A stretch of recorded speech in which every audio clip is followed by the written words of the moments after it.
Bonjour à tous, dans cette vidéo on va apprendre à déterminer le point d'intersection entre deux ensembles géométriques. Alors le ou les points d'intersection, et des ensembles géométriques, qu'est-ce que c'est?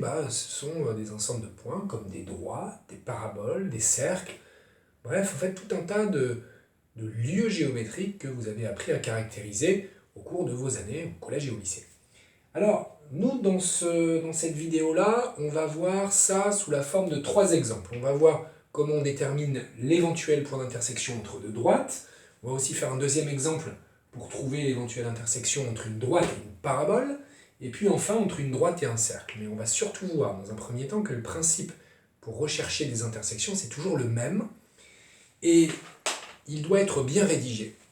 C'est-à-dire qu'on doit toujours partir d'un point M, un point mobile, qui appartient à l'intersection des deux ensembles, donc deux ensembles que j'appelle E1 et E2, donc ça peut être des droites, des cercles, des paraboles, tout un tas de choses, et on va écrire que ce point M, il appartient à E1 inter E2, c'est-à-dire il appartient à la fois à E1 et à E2, si et seulement si, eh bien les coordonnées de ce point, x, y, vérifient l'équation de E1, c'est l'équation de l'ensemble E1 qu'on va mettre en haut, et aussi accolade système qui signifie et aussi ce point M de coordonnées x, y, eh bien ces coordonnées vérifient l'équation de E2.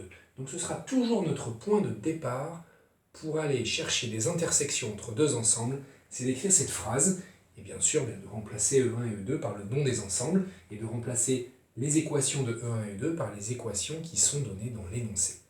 Alors on va travailler sur un premier exemple, qui va être la recherche de l'intersection entre deux droites. Mais avant tout, vous avez vu qu'il y a un système, et qu'il faudra résoudre un système, et que pour cela, eh bien, je vous invite à aller regarder la petite vidéo sur comment résoudre un système. Et ça, c'est du programme 2 secondes. Même si là, on va avoir des systèmes qui sont un petit peu plus corsés, mais pareil, le principe de résolution d'un système reste le même. Alors allons-y. Prenons l'exemple numéro 1, c'est-à-dire la recherche de l'intersection entre deux droites. Donc je vais vous donner deux droites, une droite D1 qui a pour équation, donc je vais vous donner bien sûr, rappelez-vous, des équations cartésiennes de droite, 2x plus 3y plus 4 égale 0, et puis une droite D2 dont l'équation est 3x moins 2y moins 7 égale 0. Ce sont donc deux équations cartésiennes de droite. Avec ces équations cartésiennes, on a tout un tas d'informations disponibles. On peut trouver des points qui appartiennent aux deux droites, on peut trouver le coefficient directeur des deux droites, ça aussi, je vous invite à revoir un peu votre cours de seconde. Et puis, voilà, on a ces deux droites, et on peut faire un petit rappel sur le nombre de points d'intersection qu'il y a entre deux droites. En fait, entre deux droites, il peut y avoir trois cas. Soit les droites sont parallèles, auquel cas il n'y a aucun point d'intersection. Ici, on trouverait facilement qu'elles ne sont pas parallèles en travaillant sur leur coefficient directeur, en analysant les valeurs de A et de B. Deuxième cas, les droites sont confondues. Alors là, il y en a des points d'intersection, en fait, il y en a une infinité, parce que n'importe quel point de la première droite est aussi point de la deuxième droite. Et puis le dernier cas, c'est le cas le plus fréquent, en fait, c'est quand les deux droites sont séquentes, auquel cas il y a un seul point d'intersection. Donc il faut s'attendre à ce que quand on cherche éventuel point d'intersection, ici, il y en a 0 ou 1 ou une infinité. Mais on a dit, on sent très bien qu'il va y en avoir un seul. Mais rédigeons-le, trouvons-le correctement. Donc on va appliquer ce qu'on a vu tout à l'heure. Dans cet exemple 1, on cherche l'intersection de D1 et de D2. On part d'un point M de coordonnées x, y. Et on va dire que ce point, il appartient à l'intersection de D1 et de D2, si et seulement si, système, équation de la droite D1, 2x plus 3y plus 4 égale 0, et en dessous, équation de D2, bien sûr il n'y a pas d'ordre, on pourrait interchanger les deux, égale 0. Et on a donc un système à résoudre. Et pour résoudre ce système, eh bien, je vous invite à voir la vidéo sur les systèmes. On a deux méthodes, la substitution ou la combinaison linéaire. Ici, on va privilégier la combinaison linéaire. Pourquoi ? Eh bien parce qu'on voit qu'il n'y a aucun coefficient 1 ou moins 1, donc l'expression de y en fonction de x est un peu embêtante, elle ferait apparaître des fractions, et les fractions c'est un peu calculatoire, c'est un peu pénible, ça augmente le risque d'erreur. Donc on va plutôt se dire, on va multiplier cette ligne-là par un certain nombre et cette ligne-là par un certain nombre, de manière à avoir des coefficients de x ou de y qui seront opposés. Si je multiplie cette ligne par, on va dire, 2, et si je multiplie cette ligne par 3, qu'est-ce qui va se passer? Je vais avoir un certain nombre de x, je vais avoir 6y, et là je vais avoir un certain nombre de x, mais je vais avoir moins 6y. Ah tiens, c'est intéressant, en ajoutant les deux lignes, ça va éliminer les y. Donc on le fait rapidement, en multipliant par 2 ici, j'obtiens 4x plus 6y plus 8 égale 0. Et en multipliant par 3 la deuxième ligne, j'obtiens 9x moins 6y plus, oui j'en suis là, moins 21 égale 0. Alors je continue comment?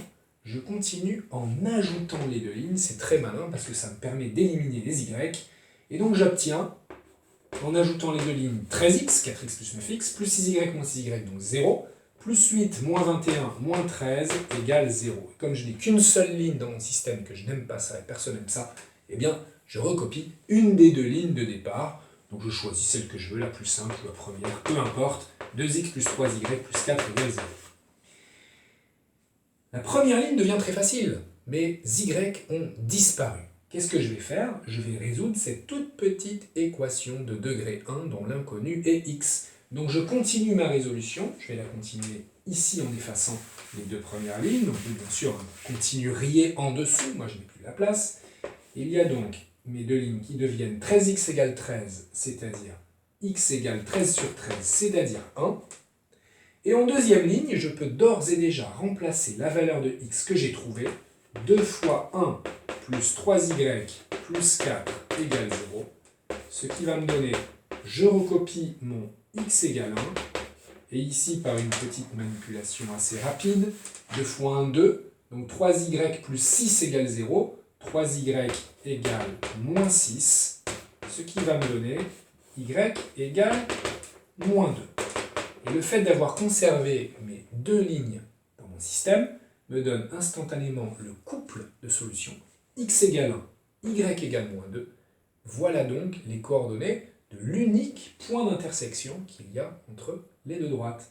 Je fais toujours une petite phrase de conclusion. J'écris en français que M, du coup je peux l'appeler un autre nom, si dans l'énoncé on vous dit que trouver les coordonnées de A, l'intersection de D1 et de D2, vous réécrivez qui s'appelle A, et vous avez donc trouvé ces coordonnées.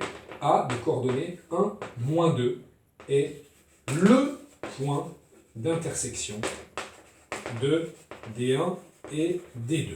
Alors, il n'y a pas besoin de vérifier. Vous pourrez le faire en injectant les coordonnées de A dans l'équation de D1, et en injectant les coordonnées 1 encore dans l'équation de D2, et en vérifiant que ce point dont on a trouvé les coordonnées, il appartient à la fois à la droite D1 et à la droite D2. Mais votre rédaction par équivalence, eh bien, vous autorise à ne pas faire cette vérification, puisque les flèches d'équivalence signifient que si un point appartient à l'intersection des deux droites, alors voici ses coordonnées, et que réciproquement, dans l'autre sens, si ce point-là a pour coordonnées 1, moins 2, alors il appartient à la fois à D1 et à D2, puisqu'il appartient à l'intersection D2. Voilà comment on fait pour trouver le point d'intersection entre deux droites. Travaillons maintenant sur l'exemple 2. L'exemple 2, on va parler de l'intersection entre une droite et une parabole. Donc ça met avec un petit focus, mais je vous donne les deux équations. Donc l'équation de ma droite, D, je vais appeler D tout simplement, ça va être 2x, D2 points, 2x plus 6y, 2x plus y plus 6 égale 0. Et ma parabole a pour équation y égale, il me faut donc du ax carré plus bx plus c, et j'ai choisi x carré plus 3x moins 2. Alors qu'est-ce qui peut se passer entre une parabole et une droite? Pas mal de choses. Parce qu'entre une parabole et une droite, il peut y avoir 0 point d'intersection. C'est possible. Mais il peut y avoir aussi 2 points d'intersection. Mais il peut y avoir aussi un seul point d'intersection. Bref, il y a pas mal de choses qui peuvent se produire. Dernier cas, très étrange, un seul point d'intersection aussi, mais quand il s'agit de l'axe de symétrie. Bref, on ne traitera pas de toute façon ici en exemple. Donc, là, je dirais que c'est beaucoup moins visible rapidement de savoir si on aura 0 ou 1 ou 2 des points d'intersection. Parce que là, on n'a pas immédiatement la lecture de deux coefficients directeurs qui nous diraient, comme tout à l'heure, est-ce que les droites sont parallèles ou pas. C'est beaucoup plus embêtant. Mais on a une méthode qui marche parfaitement. Alors appliquons-la. Notre méthode, c'est de dire qu'un point L de coordonnées x, y appartient à l'intersection de D et de P si et seulement si les coordonnées xy du point M, vérifie l'équation de D, c'est-à-dire 2x plus y plus 6 égale 0, et aussi l'équation de la parabole, c'est-à-dire x carré plus 3x moins 2 égale y, j'aurais dû le mettre avant, excusez-moi, y égale x carré plus 3x moins 2. Voilà. Et je regarde ce système et je me dis, ça ressemble pas du tout à un système que vous avez appris à résoudre en classe de seconde, et pour cause, il y a des x au carré. Mais ça vous fait penser peut-être certainement à du second degré, mais on va voir, parce que pour l'instant, il faut trouver la technique de résolution. Alors ici, la combinaison linéaire ne marche pas du tout. Parce que là, on ne va pas se dire, tiens, par quoi je vais multiplier ça et par quoi je vais multiplier ça pour essayer d'annuler. Bon, bref, c'est un peu embêtant. Sauf que, il se passe quelque chose d'assez facile à découvrir. C'est que je vois que ici, dans la deuxième ligne, j'ai l'expression de y en fonction de x. Y en fonction de x.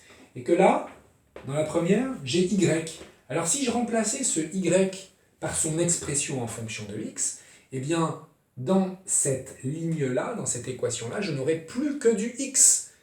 Et donc, j'aurai certainement une équation que je sais résoudre parce qu'elle n'a plus qu'une seule inconnue. En tout cas, il faut tester. Donc, c'est la méthode de la substitution, bien sûr.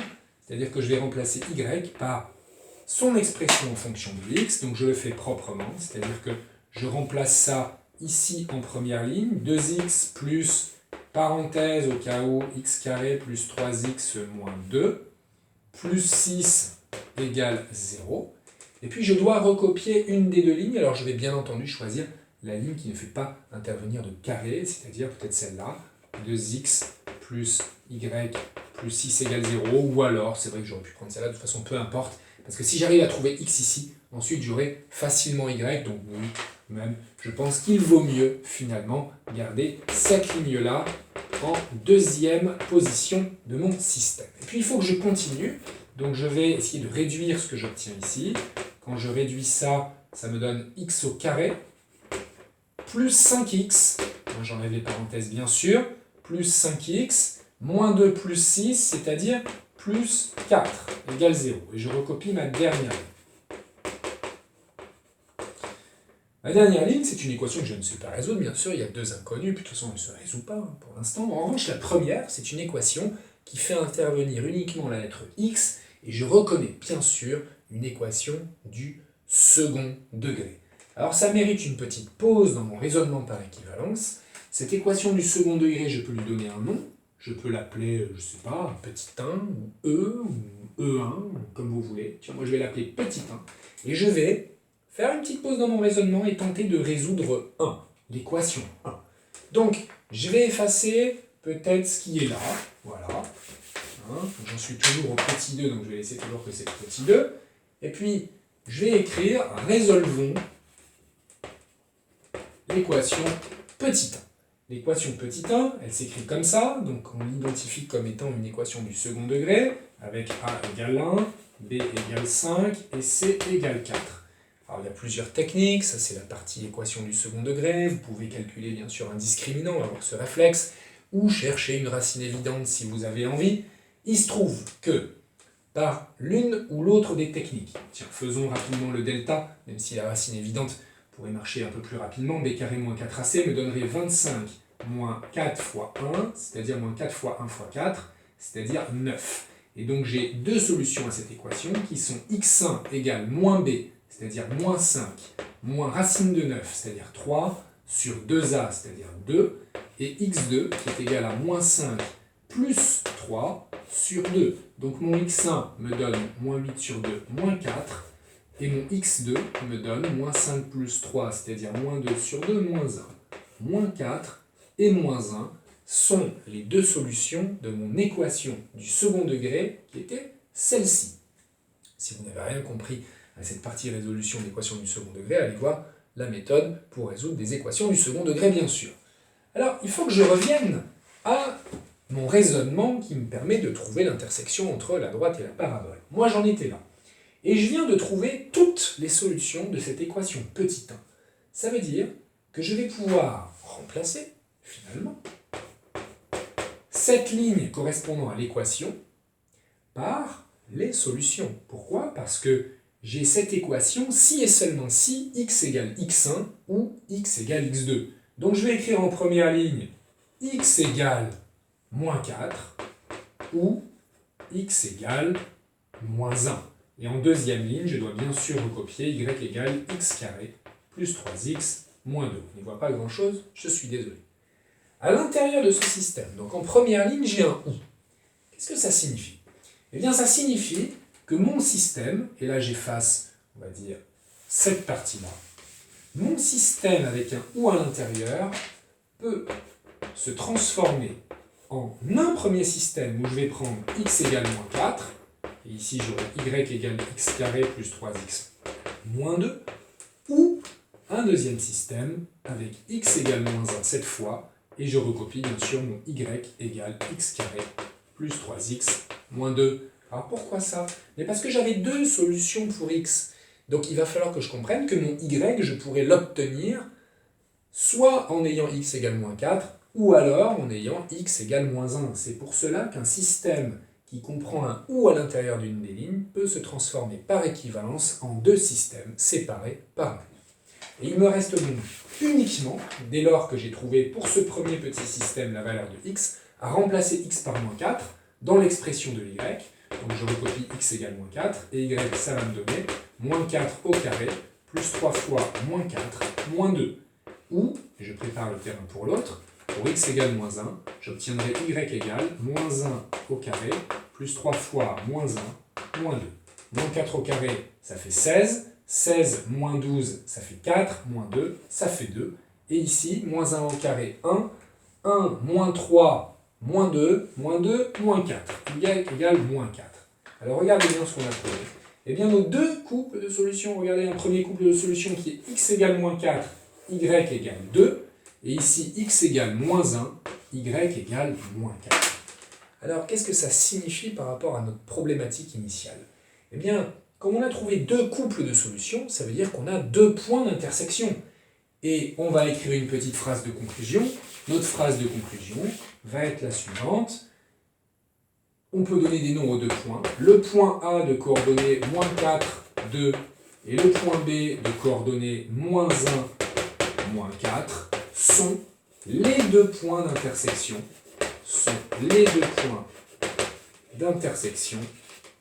Entre ma parabole P et ma droite D. Et voilà donc comment on détermine le ou les points d'intersection entre une parabole et une droite. On en a trouvé deux. On doit être dans un cas où voilà, la parabole coupe la droite en deux points distincts. Mais on aurait très bien pu trouver aucun point d'intersection, ou bien un seul. C'est tout à fait possible. Dernier exemple, on va travailler cette fois entre une droite et un cercle. Donc c'est le tout dernier, petit 3. Je vous donne une équation de cercle. Voici mon cercle. Son équation c'est x carré plus 2x plus y carré moins 4y plus 5 égale 0. Bien sûr, il faut avoir vu ce que c'est qu'une équation de cercle. Et puis, j'ai besoin d'une droite. Et donc la droite, je vais l'écrire sous cette forme, x moins y plus 2 égale 0. Voilà. Et je suis à la recherche d'éventuels points d'intersection entre ces deux ensembles. Je sais que j'ai plein de possibilités. Il peut y avoir aucun point d'intersection. Il peut y avoir un seul point d'intersection si c'est tangent. Il peut y avoir deux points d'intersection. Bref, il peut se passer pas mal de choses. Alors allons-y. Comme d'habitude, on va travailler sur notre fameuse introduction qui caractérise cet éventuel point d'intersection. Un point M de coordonnées x, y appartient à C inter D, c'est-à-dire à l'intersection du cercle et de la droite, si et seulement si équation numéro 1, c'est-à-dire x carré plus 2x plus y carré moins 4y plus 5 égale 0, équation numéro 2, x moins y plus 2 égale 0. Rappelez-vous tout à l'heure, on avait un système qui avait l'air compliqué, on s'est dit la combinaison linéaire ne marche pas, parce que ça n'est pas un système linéaire d'ailleurs, même si vous verrez plus tard ce que ça signifie réellement. Dès lors qu'il y a des carrés, on peut se dire, tiens, je ne vais pas essayer de multiplier par quelque chose pour essayer de faire une combinaison entre les deux, je vais plutôt faire de la substitution proprement. Mais alors, pour la faire proprement, rappelez-vous ce qu'on a fait tout à l'heure, on a exprimé y en fonction de x. Alors, pour exprimer y en fonction de x, on peut faire exactement la même chose, on pourrait aussi exprimer x en fonction de y. L'expression de y en fonction de x se trouve très bien en regardant ce qui se passe ici. Là, vous avez une équation cartésienne de droite, vous avez du x, du y, vous pouvez très bien écrire y égale, faisons-le en deuxième ligne, y, si je le fais passer de l'autre côté, ça va me donner y égale x plus 2. Et d'ailleurs, vous retrouvez ici ce qu'on appelle une équation réduite, quand on a un y égale mx plus p ou ax plus b. On voit apparaître coefficient directeur et ordonnée à l'origine, mais en tout cas, on a y égale. En quoi c'est intéressant? C'est intéressant parce que nos y, là-dedans, on va pouvoir les remplacer par leur expression en fonction de x. Je laisse mon x carré, je laisse mon 2x. Oui, vous avez vu que je peux instantanément aller modifier ma première ligne. Je peux le faire dès lors que j'ai écrit ma deuxième ligne y en fonction de x. Et ensuite, mon y carré, du coup, je vais remplacer y par x plus 2, attention aux parenthèses, x plus 2 au carré, méthode de la substitution. Mon y, ici, il vaut x plus 2, donc mes y, je vais les remplacer par des x plus 2. Ici, mon y, je le remplace par un x plus 2, et je laisse au carré, bien évidemment. Moins 4y, ça me donne moins 4, facteur de x plus 2. Là aussi, attention aux parenthèses, à ne pas oublier. Et enfin, plus 5 égale 0. Ça a l'air compliqué, mais regardons l'équation numéro 1, celle-ci. Cette équation-là, j'ai plus que du x. Donc je me dis, c'est une équation que je peux peut-être résoudre, contrairement à celle-là. En fait, elle ne se résout pas, j'ai du x et du y, mais dans celle-là, j'ai éliminé les y grâce à une substitution. Donc je vais pouvoir peut-être résoudre cette équation. Alors, bien sûr, il faut la retravailler un peu, parce qu'elle ne demande qu'à être réduite, cette expression qui est à gauche. Je vais le faire vite, mais vous savez qu'il faut juste développer, bien sûr. Alors quand je développe, là, identité remarquable et la distributivité simple, des x carrés, j'en ai là. Là, je vais en avoir aussi. Là, j'aurai x carré. Ici, plus x carré, ça me donne 2x carré. Nos termes en x, là, j'ai 2x. Là, par mon identité remarquable, j'aurai 4x. Donc, ça me fait du 6x moins 4x, ça me fait du 2x. Et enfin, mes constantes, j'aurai un plus 4 issu de mon identité remarquable ici. Et un moins 8 ici issu de mon développement. Donc, plus 4 moins 8, ça fait moins 4. Plus 5, ça me fait plus 1. Plus 1 égale 0. Et ma deuxième ligne, y égale x plus 2. Alors c'est comme tout à l'heure. Regardez, j'obtiens ici une équation du second degré. Il faut que je fasse une petite pause, que je lui donne un nom. Je vais l'appeler 1, encore une fois. Et je vais faire une petite pause dans mon raisonnement par équivalence en écrivant, ok, résolvons l'équation 1. Discriminant bien sûr, ax carré plus bx plus c, discriminant delta égale b carré moins 4ac, ce qui me donne b carré 4 moins 4 fois 2 fois 1, c'est-à-dire 4 moins 8. Ça fait moins 4, ce qui est strictement négatif. Qu'est-ce que je peux en déduire? Le delta de ce polynôme du second degré étant strictement négatif, eh bien cette équation n'a pas de solution, parce que ce polynôme n'a pas de racine. Donc si 1 n'a pas de solution, déjà je l'écris, j'écris 1 n'a pas de solution. C'est-à-dire qu'il n'y a aucune valeur de x qui vérifie cette équation. Alors, si aucune valeur de bx ne vérifie cette équation, eh bien, je n'aurai tout simplement aucun point d'intersection entre mon cercle et ma droite.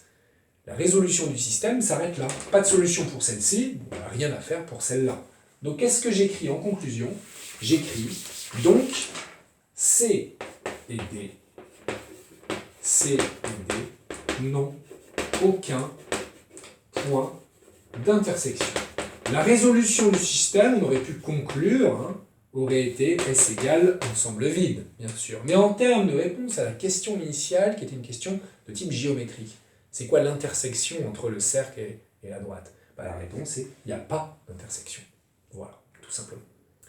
Alors à travers ces trois exemples, on a vu quelque chose de fondamental qui est, et je le répète, que quand on veut une intersection entre deux ensembles, droite, cercle, et puis vous verrez plus tard mettre d'autres ensembles, qu'est-ce qu'on fait? Toujours partir d'un point M de coordonnées x, y, dire qu'il appartient à l'intersection des deux ensembles, si et seulement si, et on va donner les deux équations des deux ensembles, E1 et E2. Et ensuite vient l'étape de la résolution algébrique par des techniques calculatoires. Mais ça, c'est le point de départ essentiel. Toujours conserver les équivalences, toujours conserver deux lignes pour les accolades, pour le système, et à la fin, on veut voir apparaître x égale y égale, et parfois x égale y égale, ou x égale y égale s'il y a deux points d'intersection, et parfois on n'y arrive pas, c'est l'ensemble vide, parce qu'il n'y a tout simplement pas de solution. Voilà comment il fallait travailler pour trouver l'intersection entre deux ensembles.